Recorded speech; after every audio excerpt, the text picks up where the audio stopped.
All right, let's do something a little different today. We're going to step into the scales, literally, of one of the Amazon's most formidable predators. We're going to experience its entire life, from the very first breath to the very last. So I want you to imagine this. You're born into one of the most dangerous places on the entire planet. There's no one there to guide you, no one to protect you. The question that's going to define your entire existence is just this: what does it actually take to survive? Because from the very first second, your life is a struggle. You just slip into the warm, humid air of the Amazon, born live, straight from your mother's body. But, there's no warm welcome here. The second she pushes you out, she's gone. You and dozens of your siblings just scatter, and you are completely, utterly on your own.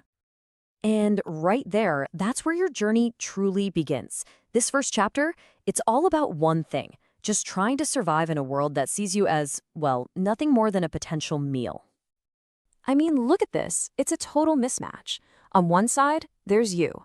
You're maybe 2 feet long, kind of cute, and absolutely brand new to the world. And on the other side, oh boy, a terrifying list of predators. We're talking jaguars, caimans, even huge birds of prey. To them, Okay, but you're not a threat. completely helpless. You've got one incredible ace up your sleeve right from the start. It's your skin. This amazing patterned mix of green and brown. It's basically nature's perfect camouflage. It means whether you're down in the murky water or hiding in the dense jungle floor, you are practically invisible. And that camouflage, it's not just for hiding. Oh no, it's for hunting. You spot a little fish, you let the current drift you closer, closer, and then bam! With a speed that's just shocking, your jaws clamp down. Now look, it's a tiny victory for sure, but it is yours. And it's that first taste of the simple rule you're going to live by: hunt to grow and grow to survive.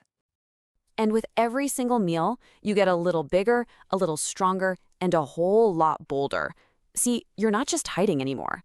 Now you're actively climbing that food chain. And your progress is, well, it's pretty quick. You start out with those small fish, right? But soon enough, you graduate to rodents that are just foolish enough to get too close to the water's edge.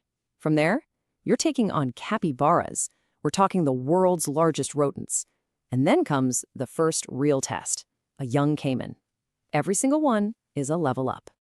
But listen, it's not always a straight line to the top. Not at all. There are setbacks. You remember that one time a capybara dragged you halfway across the river before it finally got away? Yeah, that was humbling, but it was also crucial. Every single failed hunt is a lesson. It teaches you about patience, and it teaches you about power. And you're not just getting bigger, you're getting smarter. You are mastering the art of stealth. I mean, you can hide in plain sight for days. You're fine-tuning that keen sense of smell, tracking prey through the thickest parts of the jumble. And your body, well, it's becoming pure coiled muscle, a perfectly engineered killing machine. So, all that learning, all that hunting, all that growing, it all leads to this very moment. You've made it. You've arrived. You're not climbing the food chain anymore. You are the top of the food chain. This right here is your prime. Just think about it. You're now well over 15 feet long, and you're still growing. At this size, the jungle doesn't feel so scary anymore, does it? You are a true force to be reckoned with. Now you're hunting deer, wild pigs, and, get this, even the adult caimans, the very creatures that once terrified you. With all this power, though, comes the need for a kingdom. You can't just be a wanderer anymore. So you start a slow, methodical search. You're looking for that one perfect spot. Has to be secluded, needs to be near water, and it has to be packed with prey. And when you find it, you claim it. You mark it with your scent. This is your domain now. So what happens when survival is pretty much a given? I mean, what's next? Well, a new, much more ancient instinct starts to bubble up. It's not just about you anymore. It's about passing on your genes. It's about legacy. But in the world of an anaconda, the word legacy doesn't really mean what you might think it does. There's no sentimentality here. There's no parental care. It's just a brutal, cold, uncaring cycle. So after a slow, winding courtship dance, you give birth. And you don't lay eggs. Now, you give birth to between 20 and 40 live young, 40 little potential legacies born into the world exactly like you were. And as soon as they're out, your job is done. The reality of this is, well, It's brutally simple. There's a saying that for an anaconda, there's no real difference between giving birth and pooping. In both cases, you're just pushing something out and leaving it behind. And that's exactly what you do. You leave immediately. You know full well that most of your babies won't even survive their first year, but that's not your problem. The cycle just begins again. And just as that new cycle kicks off for them, your own cycle, it's entering its final phase. All those years of hunting, of surviving, they're starting to take their toll. This is the beginning of the slow decline. Don't get me wrong, you're still incredibly powerful. You take down a big capybara, maybe just for old time's sake. The kill is perfect, it's clean, you've definitely still got it. But as you swallow your meal, that old satisfaction just isn't quite there. The thrill is there, yeah, but it's muted.